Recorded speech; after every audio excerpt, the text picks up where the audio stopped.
In this episode of the Campcast, I have a conversation with Camp Cretaceous and Chaos Theory storyboard artist Heidi Neunhoffer. Stick around until after the intro to hear what we chat about.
Hello and welcome to the Cretaceous Campcast. I am Cretaceous Dave, and this is a podcast all about Jurassic World Camp Cretaceous and Jurassic World Chaos Theory. Jurassic June has come to a close, and we did not, I repeat, did not get a season 2 teaser trailer for Chaos Theory. And at this point, I'm not expecting anything, any news, updates, trailer, anything about the show until the end of July. Why the end of July, you ask? Well, if you weren't on social media last week or you just happened to miss it, DreamWorks announced that Chaos Theory is going to be at San Diego Comic-Con. That's a huge deal. They didn't have any more details. Is there going to be a panel? Is it going to be just a booth? They didn't say anything, just said that more information will be available soon. So hopefully in the next week or so, we'll get more details. I really hope they have a panel. That would be fantastic. Have some of the cast and crew up there. If you remember back in, I think it was February, I actually asked Paul McHale-Williams about, if he would do autographs and photo opportunities and stuff at a Comic-Con, and he seemed super excited about it. He was like, yeah, it would be great if he had the opportunity to be on a panel at a Comic-Con, and not just any Comic-Con, San Diego Comic-Con, which is like the Comic-Con. So I'm looking forward to seeing what's going to come up with that. Related to that, if anyone out there watching or listening is going to San Diego Comic-Con and you're interested in helping out the podcast in covering it for us, please hit me up at Cretaceous_Dave on Twitter, at JP_Camcast for the podcast account on Twitter.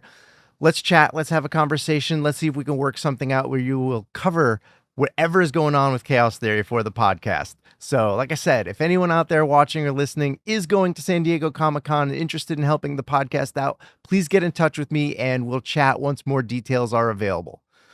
All right, on to this episode. I have another interview for you guys, another one I'm super excited about. I hope you're going to really enjoy it. I had a great time. I had a lot of fun chatting with this person, and she was really great to talk to. I learned a lot of interesting stuff about how the shows are made and whatnot. So sit back and take a listen, watch if you're on YouTube. And I had the absolute honor and pleasure of having a conversation with Camp Cretaceous and Chaos Theory storyboard artist, Heidi Neunhoffer. Sorry, I had to pause for a day. I didn't want to get her name wrong. So apologies, Heidi. Anyway, take a listen to what we had to talk about. Before we get into anything, I'm going to ask you, same question I asked Bethany. What do you have a better chance of surviving? Being hunted by the Atrociraptors or being on the island with the Scorpius Rex? Oh dear. Or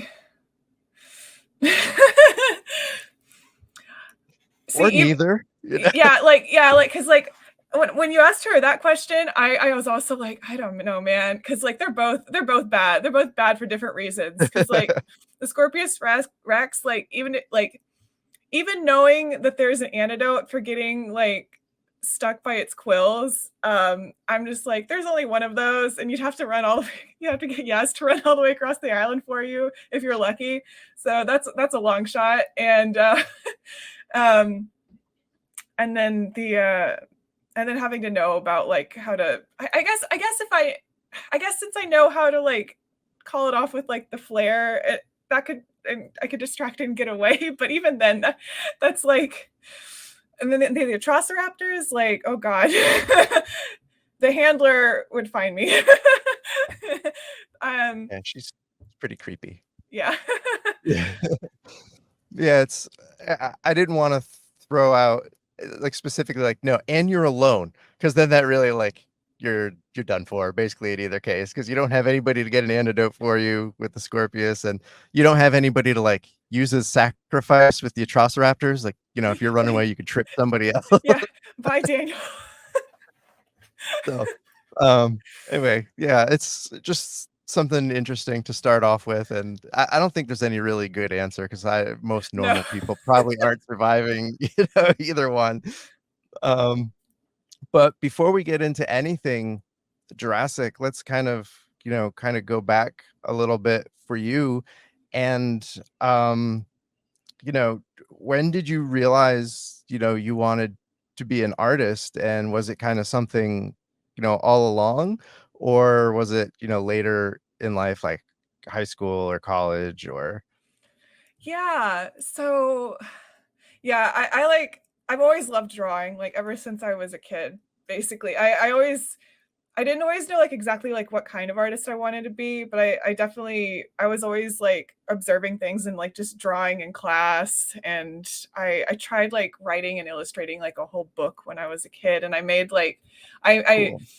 I made I made up, like, my own, like, fake Pokemon, and I called them something else, and I just made, like, hundreds of them. I was always, like, trying to draw something, and for a while, I thought, like, maybe I wanted to do, like, comics or do graphic novels or something because I also really liked just writing and storytelling. But when I got to high school, there was someone else in my class who I found out they were going to, like, um, they were going off to California. I'm from Texas. They were going off to California to go to a fancy art school to work in animation. And I was like, "You can do that?" Um, I didn't actually go to a fancy art school. I went to an in-state school, but yeah, I was like, I could do that. Yeah, I like animation. I've always loved animation. And I always knew that animation was a job. Um, it just kind of seemed unattainable that it was in a different state until I got to an age where I was like, I could move. Oh, But yeah. that's really cool. Like, yeah, I think a lot of people get stuff like that hitting them like, I can do that? Like, oh, that's great. And it's cool to hear you were always to animation. That Pokemon story is awesome, by the way. My son makes up a lot of like weird random things. Oh, it's Like you so can see good. like creative wheels going when he's playing with Lego. He builds like random stuff and then he'll say what it is. I'm like, okay, that's kind of cool. Like kind of like if you've seen the Lego movie, when Emmett would make like random things like that double-decker Yeah. couch and stuff. Like those are the random things my son makes, Yeah. and it's fun to see the creativity, people have. So when you mentioning like just making up your own Pokemon type things, that was really cool. Did you hang on to them? I have like a bunch of old composition notebooks like in a box where they're in. Yeah, and like there's some of them were also dinosaur themed, funnily enough, because like after I watched Jurassic Park like the first time, I remember I got into a phase where they were all dinosaur. Like there was a whole section that was all dinosaur themed, like fake Pokemon. That's awesome. That's actually a pretty good, segue. So, have you always been a Jurassic fan, or have you been a Jurassic fan for a long time? And if so, what was it like when you got on Camp Cretaceous? Yeah, so, like, I actually did not s I didn't see Jurassic Park until I was, like, 11 or 12, I think. I remember seeing, like, trailers on VHS tapes for it and going like, "That looks cool," but my parents never got that one on VHS. I think my mom thought it was too scary. Um, but I did really love dinosaurs before that. I really loved Land Before Time. I had, like, all the Land Before Time movies. Um, but when I did see Jurassic Park, I saw it I was at my grandma's house and she had cable, and, it was like playing on TV, and I caught it. I caught it like somewhere in the middle, and then I also caught like pieces of like 2 and 3 because they was playing like all weekend, or they were playing all the movies all weekend or something. And I remember after seeing like the scene where Ellie like is in the shed trying to restore power, and she like backs into like um Arnold's like dismembered hand. Like that scared me so much, and I was like terrified of the raptors, but I was also like obsessed with them. But yeah, I really loved like the first Jurassic Park movie like a whole lot, and I loved a lot of 2. The ending of 2 was always so much fun, where the T-Rex like gets out and into San Diego. And um but yeah, when I got like I knew I'd been working at DreamWorks already for about a year, a little over a year, right before I got onto Camp Cretaceous. I'd been working on a different show called Spirit Riding Free, and I knew the Jurassic thing was happening, and I knew some people on it. I was like, "That's cool." They're on like this really cool project. I'm never gonna get to work on that though. It's already staffed up and everything. And then my end date was coming up for the show that I was on. And it was literally like 1 week before I was supposed to leave DreamWorks. They said like there, and like I'd been told by I think recruitment that like there were no new shows. There weren't going to be any new shows like staffing up until like the spring, and it was like fall.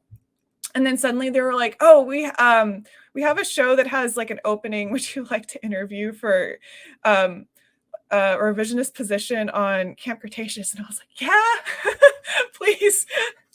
And they just needed someone immediately. And then like I think after I interviewed with Zaesung Kang and Aaron Hammersley. And I got like they were like, "Yeah, we need someone now. Can you start now?" And I was like, can you do all these things? And I was like, "Yeah." And then I got hired like right before I was about to leave. It was like really lucky. Well, I'm glad that worked out. Yeah. But yeah, I was the locking revisionist on Camp Cretaceous when I started, and then I eventually got promoted to storyboard revisionist. Cool. I mean, storyboard artist. I was storyboard revisionist and storyboard artist. Yeah. Yeah, that's awesome. Kind of sticking with Camp Cretaceous. Before I get into my usual season 3 question, since I love it so much, you were involved with Hidden Adventure, correct? Yeah, I was. Okay. So, oh god. one of the things that like totally threw me off guard the first time I played through it was, as a viewer, you can make decisions that are apparently bad decisions, and the kids can end up getting killed. Yep. So did you guys actually get to like draw out death scenarios, or because it happens off screen, it was just kind of like whatever's shown in Hidden Adventure for their deaths is pretty much how we were like allowed to portray it. I think like maybe there's like a shot of where dinosaurs like coming straight towards camera, like, or something somewhere. Yeah, I did. I was a storyboard artist at that point. I did board on Hidden Adventure, but at the very end of the show, they kept me on a little longer, and they had me doing revisions for a bit while they were looking for another show to put me on. And I did get to I did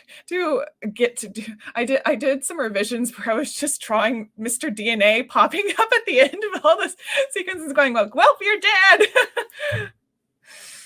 Like I didn't like drawing him all those circles.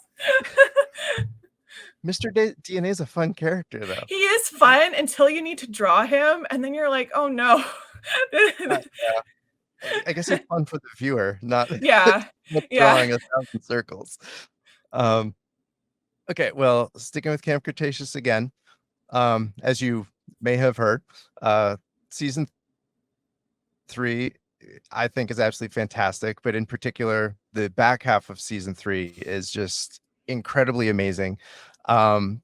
Starting with Eye of the Storm, I think that's the name of the episode. Where you first get, the first real exposure to the Scorpius and that shot of it in the lightning, and then the end with Sammy getting impaled with the quills, Yeah. and then everything that follows that. There's just, so much action and so much good stuff, and like there's a lot of tension, and that whole back half of that season kind of had me on the edge of my seat, and it was super exciting. Since it looked like you got to work on like a lot of that season, Mhm. were there any any not shots, any storyboards you did that like really stand out as like, wow, that was really awesome, or anything with the Scorpius you got to do? Because I would imagine Scorpius is probably pretty fun to draw.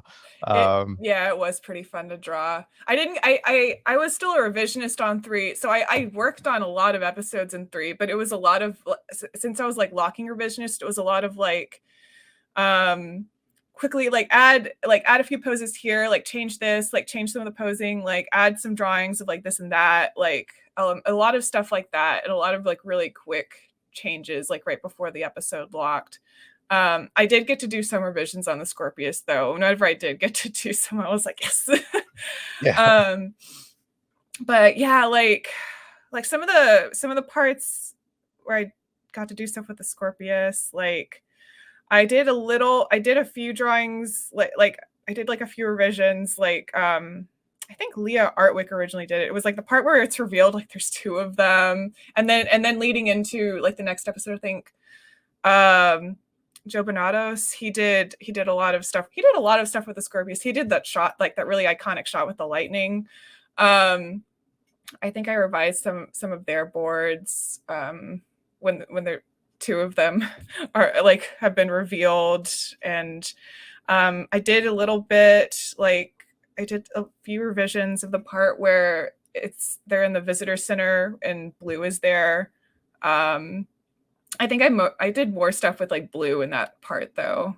When Darius is like, "I'm not gonna shoot you." I think Mike Mullen originally did those, and then I did like a few revisions on it. Yeah, like I think the parts like yeah, like there's a lot of really good stuff in 3. It was probably my favorite season to work on in camp. Well, I mean, there's things I liked in 5 also, but it was my favorite season to work on that people also mostly liked. Yeah, I love all the seasons, but yeah, I know what you're saying about 4 and 5. So Yeah. Oh, the long run was one of my favorites. I got to do some of the yeah, Sammy like flashbacks because they added those like later on, so there were like a few that I got to add like an extended scene after they hug. And oh god, what episode? So like it's the one with the gyrospheres. It's the end of the gyrosphere episode. They extended the scene where they like hug and they're talking about Yaz's sketchbook.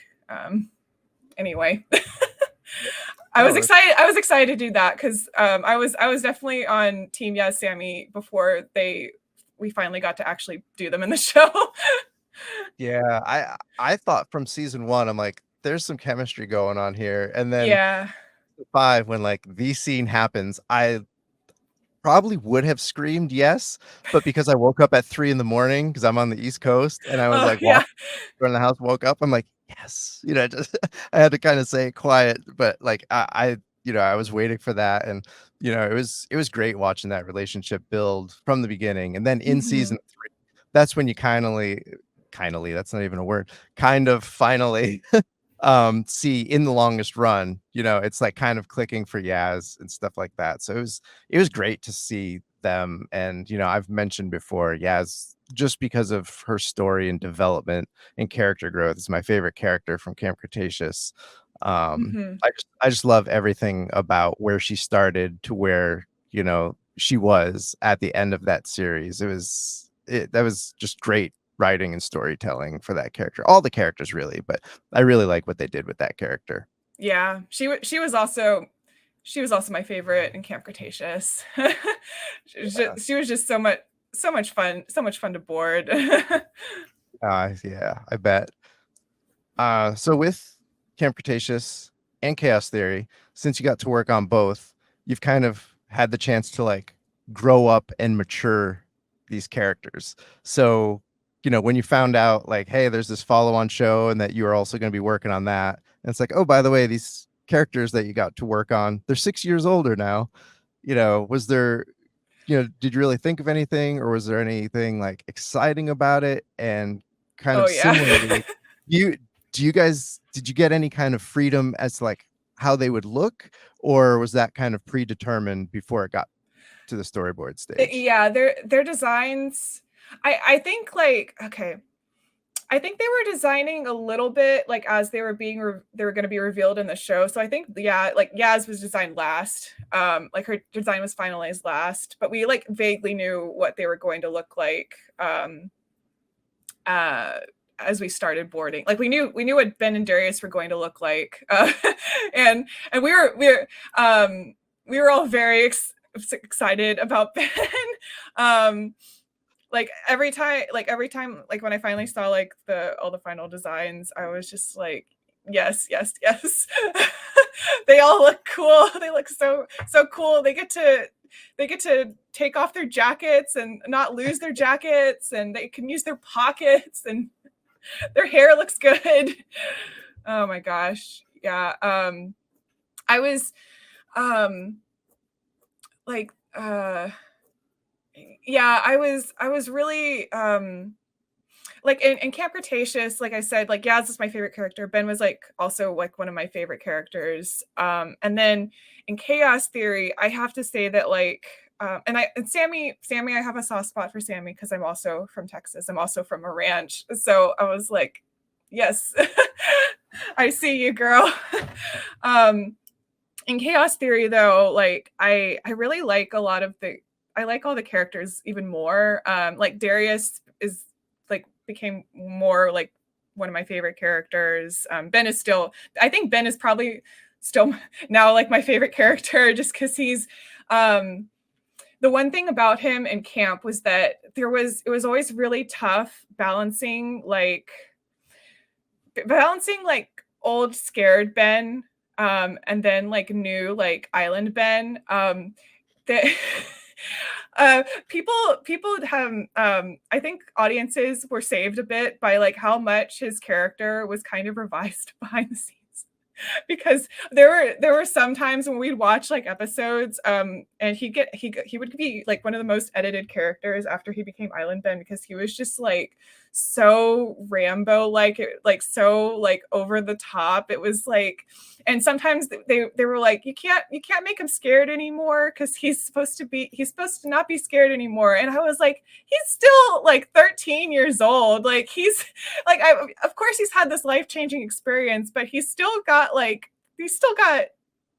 child, and he's still got some of that energy in him. He should have it. And I'm really glad on Chaos Theory it feels more like he mellowed out into like a combination of the two that makes more sense for him. Because like he does still have like his older anxieties and stuff, but like they've kind of manifested in different ways, and but he also is still confident, and he is still capable of doing things, but he's also still a little manic and crazy. And then like, yeah, there's with all the characters, like they as far as like, I feel like I'm rambling now. No, you're good.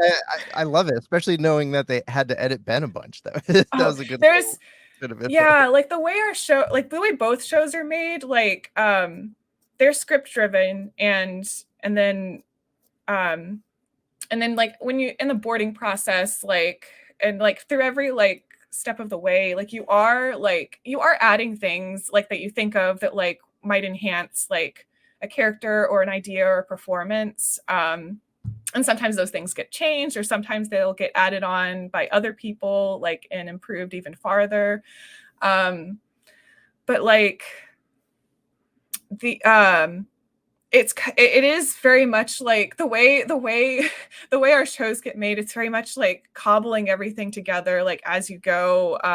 And like the editing process on our show, like I coming from being the Locking revisionist, one of the things, I don't know, not all shows are quite like this, like animated shows, but it is very much like So the way it's edited is a little more almost like how live action editing works, where you have like a bunch of footage, like you're trying to get a bunch of footage that you can use to edit like different takes and sometimes and like different versions of things. So it'll go like through like several versions sometimes, and like timing and like different voice takes or different like sometimes we're like, oh, actually, I think this previous version of this board artist, I think that one works better. It will like go through like several variations like that before they finally like kind of craft it into like, okay, I think this is the best version we can do in this amount of time that we have. So it's like a very collaborative process, and there are things that as far as like things you influence, like we were very collaborative on Chaos Theory. Sometimes like particularly like even with the writers, like sometimes there would be things that where we'd be like, I'm not sure if this character would do it quite like this, and people would be very open to like hearing like alternatives or different takes. And sometimes it would be like, no, actually we're going to take it in this direction after all, and be like, okay. And then like with Darius, for example, Darius's character, I think I've mentioned this like just talking online, but he was originally like way moodier and like way more grim dark at the start of Chaos Theory, and it just I think a lot of people were worried it wasn't going to be fun to watch, and it also kind of went a little bit into like being a little melodramatic, like some of the lines, just like a couple of the lines he had, they were kind of funny. They weren't meant to be funny, but they kind of wound up being funny when it was not the intention. So it's like things like that, like as you go, it's just like a lot of refining things until you find like, oh, this is the sweet spot for this character, and then it kind of becomes like just trying to tap into that like as you continue to go. It's fascinating to get insight into how these like animated shows are made, because I'm sure a lot of people just think these voice actors are reading off of a page and then someone draws what's happening and like an animated show is created, so it's really great to hear, some of this background and like what you all go through and how it's like, a live production and stuff like that. So thank you so much Yeah. for sharing that, because that was really awesome. I haven't heard, that kind of detail before. It's really cool, and I find it very interesting. Yeah, So it's so much. I love animation. I love like there's just so many things, like so many things like all working together to create something bigger. It's so yeah. good. Yeah, so I saw your resume was like all animation. So, and you mentioned it earlier how, you've always been to animation. So I was going to ask like, oh, did you ever storyboard, anything, live action or whatever? But you really have like a spot for animation. So Mhm. that's cool. I'm a sucker for animation too. Like I love the Star Wars animated shows, Oh like yeah. Rebels. Whereas like Rebels is one of my favorite shows, and I know that one could come off a little more kiddie than Clone Wars does, at times. But I don't know, maybe there's just something about me being, like an 8-year-old trapped in an adult's body that I, enjoy Rebels and Camp Cretaceous, and, I stuff like that. But I think people like whenever people are like, oh, I like this kids show, and I feel a little embarrassed by it. I'm just like, adults made it. Like, yeah, there's adults made these shows, like so, and a lot of times, like when adults make things, they want it to be enjoyable for a lot of people. So, you know, yeah, I think Chaos Theory in particular, you guys did an amazing job of a show that appeals to, all ages. That, some of my son's age, he's about to be 7, him and a couple of his friends, like that was great. My son binged it the first day it came out. Like when I was leaving for work, I put it on in the morning. Then when I came home, he said he finished it, which I did not expect. Plus, I'm shocked, that mommy let him watch TV all day, because usually we don't let him do that. Um, but it really hit for a kid, but at the same time, so many adults and people that grew up with the franchise that were like, this is incredible. Like, I've heard some people out loud on podcasts say this is the best thing since 2001. Like, it was the best Jurassic content of the world era and the best thing since JP3. And, you know, you guys wrote something that fans and even critics like really, really love. You know, like critic scores and reviews are all super positive. So many people say a lot of great things. And something I noticed on social media is, you know, a lot of the folks that worked on it, writers and animators and storyboard artists, like, you all seem really proud when you talk about the show, not just like, I made the show, watch it sort of thing, but like genuinely proud that, like, yeah, we did that. Was there any point while working on, you know, the show that you thought, or, you know, anybody thought, if someone mentioned it to you, like, you know, this is something that's going to be pretty special? Like, did you know you had something like that good that people were going to like? Or it was, you know, kind of, did it catch you guys off guard seeing those reactions that Friday where, you know, it came out, or some of the early reviews when, like, you know, from the press screeners and stuff like that? Like, I like, no, like, it's always felt like, just working on it, it's like felt good. And like a lot of times if something like feels really good when you're working on it, it's not always the case, but in this case it was like, it feels good to work on. And like all everyone who saw it like internally at the studio, they all really loved it. And like people who hadn't even seen like Camp Cretaceous loved it in the studio. And it was like, oh yeah, we've got it. But like every point in the process, or let me go back. Like, so when I first heard they were making like another Camp Cretaceous, like a Camp Cretaceous sequel, was like what the rumor I heard. Like, I I was working on a different show at that point at DreamWorks, and I was like really tired by the end of Camp Cretaceous, and I was like, I'm glad those kids got off the island. And I'm glad to move on, I think. And when I initially heard that they're making another one, I was like, oh no. What on earth are they going to do? Like, are they gonna get sent back to the island? That sounds awful. But then I heard like the actual pitch, and when I heard the pitch, I was like, oh no, I have to work on this.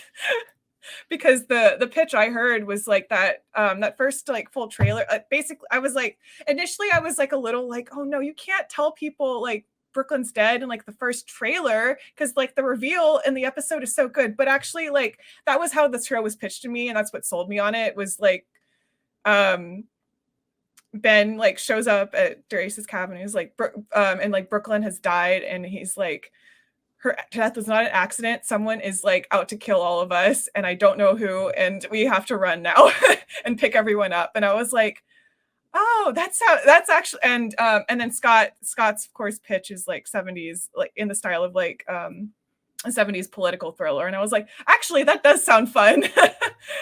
And and particularly also when I was being pitched the premise, our supervising producer, Zaesung, he's a very Zaesung's great. He's an incredible artist, incredible director, incredible. His boards are incredible. A lot of like, he boarded that scene in Sammy's cabin. I mean, in Sammy's house, ranch house, where the raptor is like stalking her, and great scene. Yeah. He when he was like pitching me this idea of the show, he was like, I'm not excited about a lot of things I work on, but I'm actually excited about this. He's a pretty cynical person, but it was like, oh wow. But yeah, like every step of the process, like after like actually getting on the show and just like getting the first script and like doing the boards and seeing like the first like animatic, and then seeing stuff starting to come back, like each part of the process, it just kept like getting better and better. And I was like, I think this is, and then when we started seeing stuff lit, our lighter, our head like effects lighter and comp guy, Eric Hawkins, he's a wizard. He was on the previous show we were on, the Cruise Family Tree. He also made that show look like insane for like what it had. That show had like a tiny budget. He made it look way better than most things look on a show in that budget. He did the same thing with Chaos Theory. Just it was I was everything just got elevated like so much after like beyond like what it was on Camp Cretaceous, and I was like, oh, this is going to be really good. Yeah, every time everything like as it was like falling in place, it was like, yeah, this is going to be good. So whenever the reviews came back, I wasn't surprised. That's awesome to hear, actually, that, you thought all along, like, yeah, this is good. And I've said before, like, I really, really like the lighting in the show, especially like the shot you said, the raptor busting through those saloon doors in Yeah. Sammy's house and stuff, like that whole scene. It's everything got taken up a notch with Chaos Theory from Camp Cretaceous, and like just the overall production of it is just so good. The sound and then the music, like I was so happy when the score got released online Yeah. digitally, because that's one of my biggest things with Camp Cretaceous, in particular season 3. Like I love the score in season 3. I'm like, oh, I can't listen to it isolated, but Yeah. with Chaos Theory we could. So it's really great, and it's awesome to hear that you guys all, like you kind of knew early, like, yeah, this is good. And I'm glad the pitch sold you on the show, because is great to have you back on the second show. So I guess that would have been kind of a sell to a lot of people. It's like, okay, here are these kids, by the way, one of them's dead and the rest are being hunted. Like, all right, I'm in. Well, it was also having them aged up to be like adults. It also sounded like way more interesting than just like a couple years later. And also like, yeah, like I think I got on board before Dominion even came out, but after no like huge shape, but like after I saw the meeting, I was like, I'm so excited we actually get to do stuff where like that shows more stuff with dinosaurs interacting with people around the world. Yeah, And that's a popular thing. It's what Dominion should have been, or what people wanted from yeah, Dominion, is the ways people have described Chaos Theory. So yeah. you're not going to get any flack for expressing that. That seems to be a very popular opinion. I think there were some people who on our show who didn't even watch Dominion. Yeah, it's understandable. Like I love it just for what it is, and there's like personal and sentimental reasons why like that. Like I Yeah. really like that movie, and yeah, I've tried explaining to people that I think The Lost World is the second best made Jurassic movie. Like Mhm. overall, the writing and the directing and everything about that movie is the second best movie, but Dominion is my second favorite movie. Like I can acknowledge the writing isn't that good, and no offense, Colin, sorry, and Emily.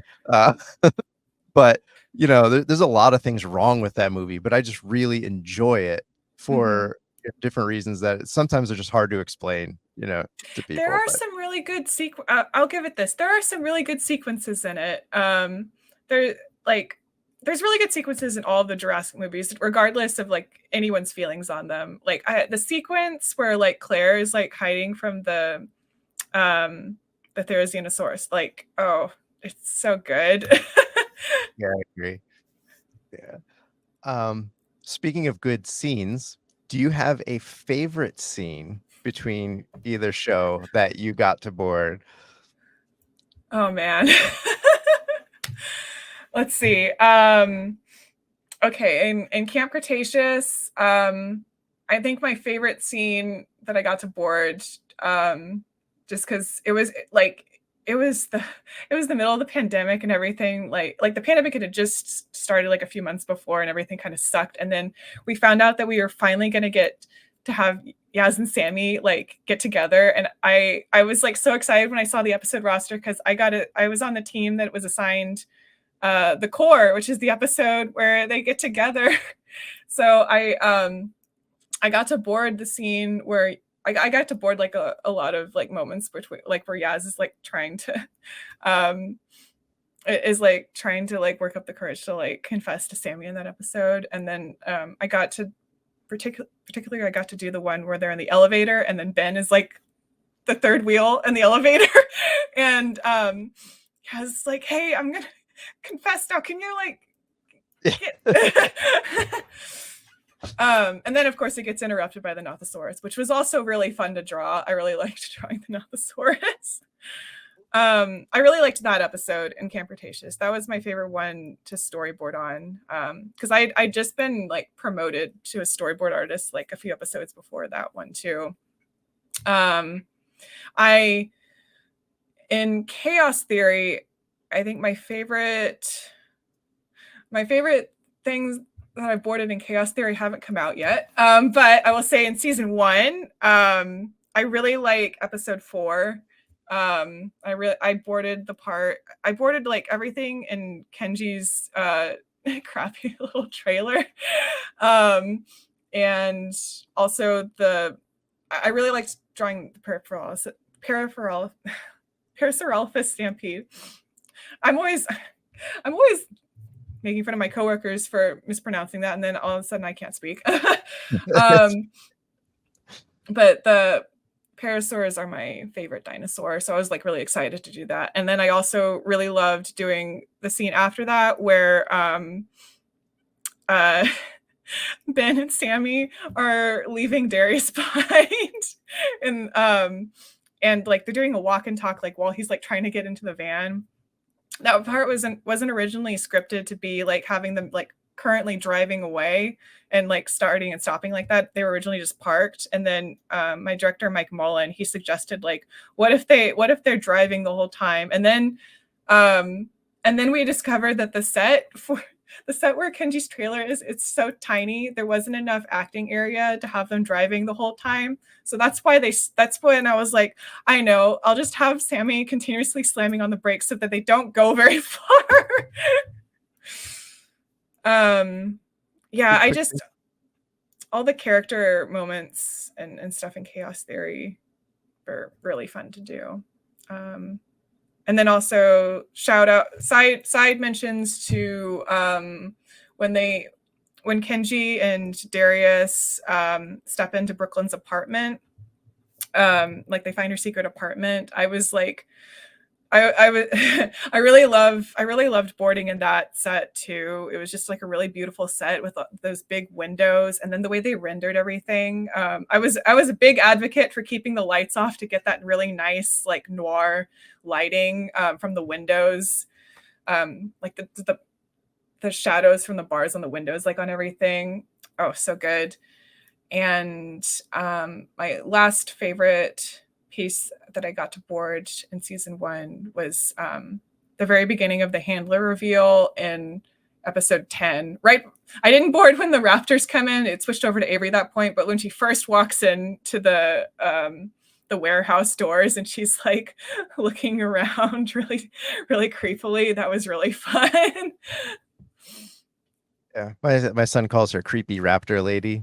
Mm-hmm. And I mean, it's a very good description of her, but it's, yeah, I can imagine like them in the room with concept artist or whoever starts with like the stuff like, okay, here's this lady, and like, how do you even describe how they want her drawn? Like, I don't know, but they did a great job of, whatever they were going for the like creepy gives you chills kind of vibe. So I really like that about that character, and hopefully we find out more. We'll see. I don't know what's happening, and coming this fall. That's all we know. This fall. But I have a few fan questions, and I guess you kind of answered one. It was, if you had a favorite dinosaur that you got to do, and you mentioned the Parasaurolophus. So I don't know if you had, something you liked drawing more than that, or if because it's your favorite dinosaur, that was the one. My favorite dinosaur is Parasaurolophus. My favorite flying reptile, my favorite prehistoric creature overall is the Quetzalcoatlus. It's just nice. So, I love how big and stupid they are. It still blows my mind they could get off the ground. Right? They're so, I love how they're portrayed in Prehistoric Planet. They're so pretty in Prehistoric Planet. let's see. To draw though, I really loved. I like drawing the parasaurs, and I really also like drawing any kind of theropod. Honestly, they're just weird looking horses. That's my approach to drawing them. I'm just like, this is just a horse with the proportions like changed a little bit. I guess working on spirit helped you with that. If you can learn to draw a horse, you can learn to draw anything. That is my what I always say. Okay. Was there any dinosaur in particular that was like the hardest to draw? Oh gosh. I think okay. I think I actually might have to say Bumpy. Well, any Bumpy at first. I can yes, I have that shirt. I can draw Bumpy now. When I first started on Camp Cretaceous, we had I don't think we were okay. I one thing I liked on Chaos Theory is that they did try to provide us with like 3D like um I think I liked the way they did the reference sheets for the dinosaurs a little better. Whenever they designed them, it was easier to like draw, especially if it was like a newer dinosaur that we hadn't drawn before. On Camp Cretaceous, I think the model sheet I had for Bumpy, and it was before it was before she was modeled as an adult. It just had like the front view and the side view. And anytime I tried to draw her like from a 3/4 view, I was like, I don't know what's going on. And they didn't have the toys yet. Oh, is this gonna no? Yeah, my camera does that too. But yeah. They didn't have they didn't have the toys yet, but oh my gosh, it would have been so helpful to have had the very first scene I boarded on, like I revised on Camp Cretaceous was a scene with Bumpy. It was like at the end of season 2, I think it's when Yaz finds out Ben is alive and Bumpy like comes out of the bushes and I was like, I don't understand how these spikes work. I know it was like I eventually found a good shorthand for them. But it was difficult to figure out like the 3/4 views and like what a good shorthand was. And I understand her face shape now. It's just like a square and then a triangle, like a couple of triangles that all converge. And then you just add the buns. It's like it's actually pretty simple, but it is kind of like how on earth do you it's kind of scary seeing all the spikes and going like, what am I gonna do for the shorthand for this? And then also pretty much any kind of dinosaur that has spikes protruding from the sides. The Kentrosaurus was the other one that one was really hard to stage. If you had characters next to it and you didn't want to like block their faces with the shoulder spikes.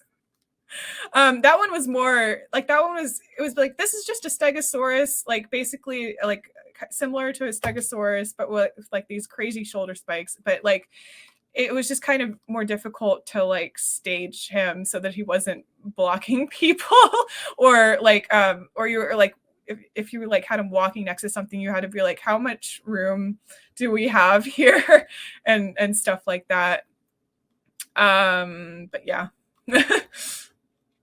So apologies that I just thought of this now that you mentioned Pierce. So I don't want to like catch you off guard or anything, but it's a Camp Cretaceous season 4 and 5 thing. Did you get to draw anything with the Brads or the Brad X's? Yeah, I did. I drew so. What did you think when they're like, okay, now add a robot dog? Like, what was the first thing you thought when you found out about them? I would say it's not the worst thing they added. Like, I think that the thing that was really difficult for us when we got to season 4 was whenever they added like the invisible force field stuff and like the doors between the biomes that like were invisible until they weren't, because we didn't know how any of it worked. We didn't I think when we started boarding on, we didn't really have design like finalized designs, so we were all just like kind of like, how does this work? But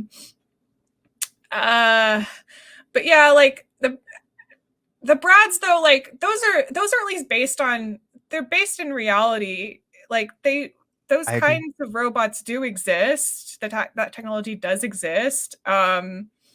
And I know like people go back and forth on it, but at the end of the day, like Jurassic Park is my one defense I will say for like season 4 and 5. Jurassic Park is a science fiction series. And it's written by Michael Crichton, who also did Westworld and the original Westworld. And like, there's so many, like, already, like, just it's impossible to actually bring back dinosaurs because of the way DNA works. And so there's already so much science fiction in the Jurassic universe. There's some things where it's like, you know, like, sure, like it doesn't break the universe that bad to add some of these elements. Or at least I'm sure that was like the thought. And like, I also like have like opinions where I'm like, yeah, like honestly, it probably doesn't really break it that much. But some people are just like, no. I agree. That's been my argument for the last couple of years. It's like we have these things in our world today. Yeah. Like that's what Boston Dynamics does. But people just like it's not Jurassic. So of course they're like it's too far out there. And I have the same, argument that you just said. Like they literally bring back dinosaurs from the dead. Like that's you can't do Like that. we can't even bring back mammoths without like theoretically you would have to like make them a hybrid with an elephant. But they haven't even done that, like because it's also incredibly difficult, and also there's all sorts of like moral and ethical reasons also why you probably wouldn't want to do that. But yeah, like I did draw a lot of the Brads. And the one scene I remember enjoying drawing was just Ben like just wailing on a whole bunch of Brads with a golf club. Those scenes were fun whenever they got to destroy them, because we weren't on Camp Cretaceous. We actually weren't allowed to have the kids like get too physical when fighting back against the dinosaurs. I mean, it's funny like they were okay with like blowing up Toro and stuff, but they were like, no, you can't have Kenji kick a compy. It's too violent. Because it can also come down to like if it's like an imitatable behavior, like so it could like inspire kids to like kick like an actual real small animal. So like it's things like that. But it's also funny because on Chaos Theory it did get a little, we still sometimes had them like, oh, I don't know if we could do that, but we did get to have like Kenji just straight up punch a raptor and like it seems like there was a little more leeway on how physical the kids could get with like fighting back against the dinosaurs that were actually trying to kill them. I guess being a little bit older, get a little more leeway. So should probably wrap up soon if that's okay with you, just because like last interview I had, I have to get back to work, unfortunately. But I know the overall state of the animation industry is kind of not awesome, at the moment. But do you have any advice for anyone, that wants to get into either just, like drawing in general or particularly, working with storyboards or anything like that? Oh my gosh, I could talk like I could do probably like talk for hours on that, but I'll try and do like a really quick like Cliff Notes version. Yeah, I would say like if you want to get into drawing, draw of course, but like find you should definitely like find like for artists that you really like and like study their work. Like you don't like I would say like sometimes like I used to like actually trace and like copy and draw along with artists. You don't have to post them anywhere like those kind of studies, but just like look at things you like, figure out why you like them, watch movies that you like and figure out why you like them, and do studies. I have, let's see, before I worked at DreamWorks, they gave me like a list of some some books to study, I think. And let me see. I I think some of these resources, like they're online. I don't know if this is going to show up on my camera. Okay. So There you go. the 5 C's of cinematography. I think I went through this book. I went through this book a lot. It has just a lot of like really good basics for film, just like film. Like if you want to get into storyboarding, you should definitely study like film. You should learn how to draw quickly. You should just like get out of the mindset of like trying to get like a perfect drawing and just like draw, like observe things around you. And let's see another one. Let's see another really good book. If this will show up, maybe. Framed Ink. That one, it just has like a lot of really good like composition stuff in it. Let's see. How to think when you draw. A lot of these, I think. There we go. You can find a lot of this guy's stuff online. A lot of these tips online. And yeah, I'm not going to hold up like my whole collection of stuff, but there's like, yeah, like when I realized I wanted to do storyboarding, like first of all, I was like, okay, get good at drawing. And so like, I picked like a few, I picked like a few artists, like, that, I really admired, like I really admired their style. And I just like studied their work, like Glenn Keane, Aaron Blaze. Aaron Blaze has like a lot of pretty affordable like online like drawing lessons and stuff that I just drew along to a lot of them. Steven Silver, I really love. He has like a really good like just designs. Like he designed the characters in Kim Possible and Danny Phantom, and it's like really good like figuring out like the economics. I would say like, yeah, just for storyboarding, figuring out like good drawing shorthands for stuff, and studying artists who have good shorthands for stuff, studying storyboards, if you look at anyone who worked on Chaos Theory or Camp Cretaceous, like if you just look up their portfolios, you'll everyone has like really a vast range of styles, but I would particularly look at ones that have, like if you're just getting into storyboarding, I would look into ones that have like really economic drawing styles. Like some of my coworkers whose styles I really love, that they just have some of the most like economic boards, are Avery Hewins, JD Chen, Zaesung. His style is definitely more like Zaesung Kang. His style is definitely more like detailed, but he has like a lot of like really good filmmaking stuff. Aaron Hammersley, his boards, they're so economic and just so funny. Ben Holm, I'm just gonna list all my just sit here and list all my coworkers, but like, yeah,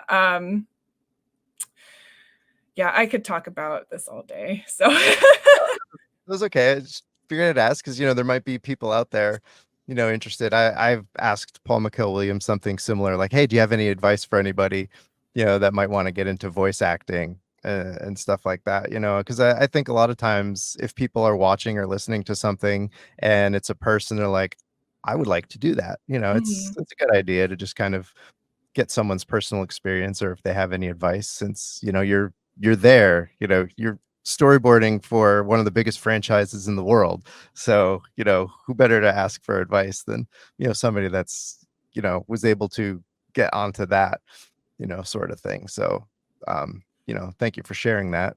yeah. And, you're on social media. If people have, a question, if, maybe they could reach out to you. If, I don't know how often you check those things, but Sometimes. yeah, that's a lot of people are, busy. But thank you so much, for your time. I don't want to take up any more of your time. This was an absolute blast. I loved it. It was great getting, the insight and some different perspectives on the way the shows are made and stuff like that. So, I can't thank you enough for taking, time out of your day to chat with me for a little bit. Yeah, I hope I didn't ramble too much because I can sometimes ramble. I trust me, you can't ramble on about things more than I can, so I've been accused of too much. So it's completely fine. But yeah, this was great, and I'm really glad we were able to chat.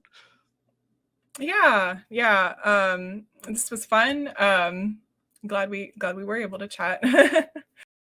All right. Thank you so much once again to Heidi for taking time out of her day to have a conversation with me. It was fantastic. I loved it so much. It was a lot of fun. I could have chatted with her for hours. I didn't want to hold her up and keep her from anything she had going on. And I also had to get back to work.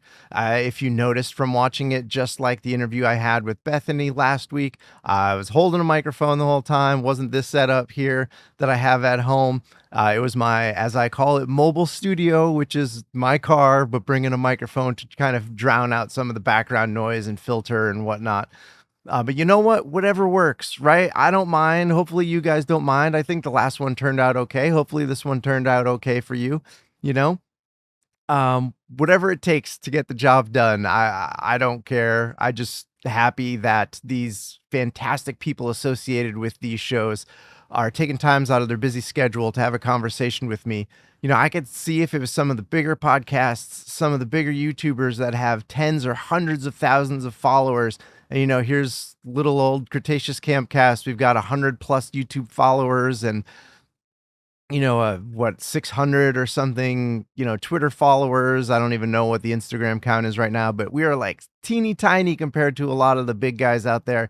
And it's awesome that writers and storyboard artists and whoever else wants to have conversations with us. It means the world to me. It's absolutely surreal that this show that means so much to me, that has meant so much to me over the last 4 years, these folks that made the show happen are having conversations with me. It is absolutely incredible.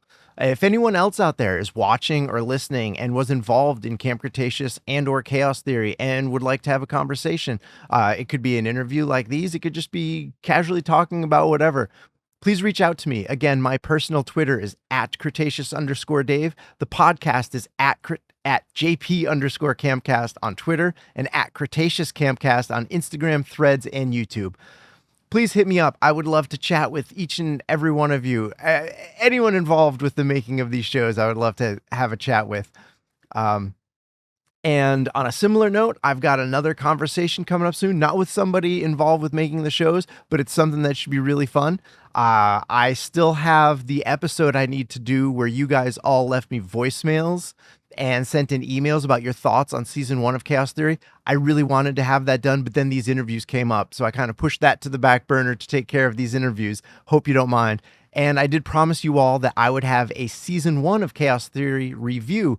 A number of you asked me to do a review, even though the show's been out for well over a month now. So I do promise that is coming. I am going to get a review in at some point, but I have a conversation with someone coming up soon. And then I also have the Your Thoughts voicemail and email episode I still need to take care of. And then maybe I'll get to doing my review, however late it's going to be, of season 1 of Chaos Theory. So that about wraps it up. Thank you once again to Heidi for taking time out to chat with me. It was awesome. I hope you all really enjoyed it and, you know, liked what she had to say and like what we chatted about.